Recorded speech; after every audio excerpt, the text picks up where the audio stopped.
Hey everyone, this is Ashley with CTandRina Digitals. I'm going to do a quick tutorial to show you how to use these Eucalyptus overlays in Photoshop.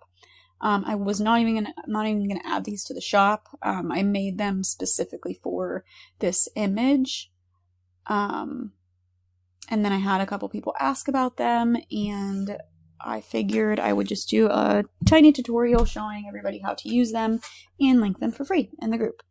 They are free, but they are still copyrighted to me because I created them, so you cannot create your own overlays for sale using these.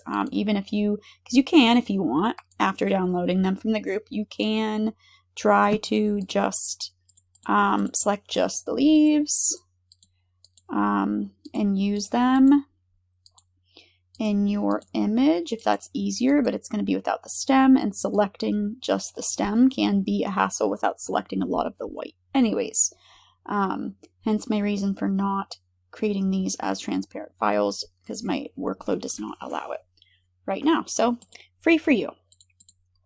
So I went ahead and I just selected all, and I edit and copy, and then edit and pasted it into my image.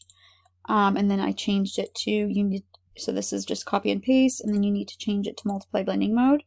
The first thing I do, sometimes depends, is I don't delete the layer. I duplicate the layer.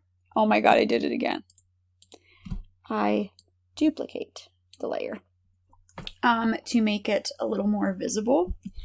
And then I merge and change the blending mode back to multiply. I'm going to go up to my adjustments and my curves, and I'm going to clip it to the layer, drag that up, and then I'm going to merge them again. I'm going to go up to filter and camera raw. I'm going to add some contrast, a little bit of exposure. I'm going to add some clarity. Press OK.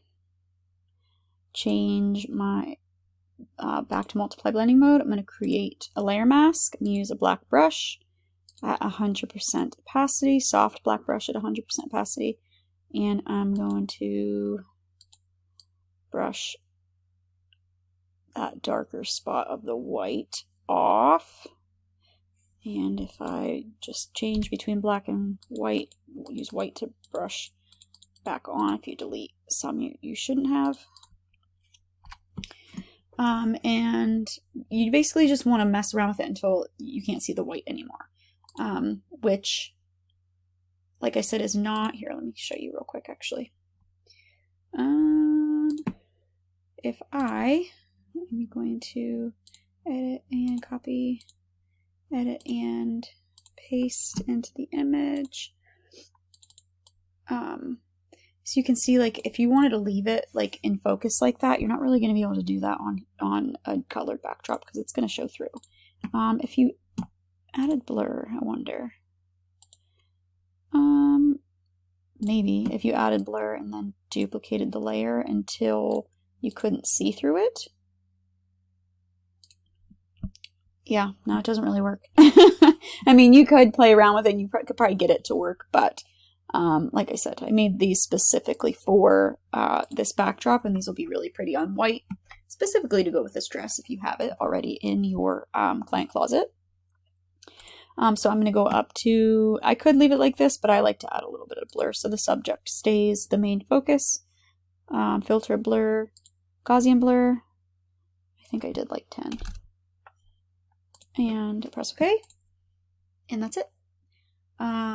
You could, like, I could still see some of the discoloration in there, but you could do a couple of different things. You could paint in like 10% opacity. Grab the white from over here and just paint that in on there, or I would do that on a new layer. I wouldn't do it on the same one. That was a mistake. But I think that looks good. And then same exact thing. Select all, edit, copy, edit and paste, resize, multiply, blending mode, duplicate, merge those two layers, add a curves layer, bring that up, merge those two layers, multiply blending mode, change it back. I'm going to go up to my camera raw, bring up my exposure, contrast a little bit, or you could do highlights.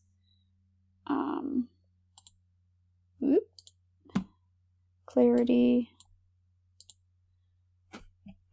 Create that layer mask, brush off. Oop, I'm almost still on 10%, on 100%. Brush that off, and that needs to be a lot more brighter still. I'm going to add another curves layer, clip it, bring that up. I'm going to add an exposure layer, make sure it's clipped, bring that up, not too much, just a little. And then I'm going to click on that layer. I'm going to do my clone tool too on midtones.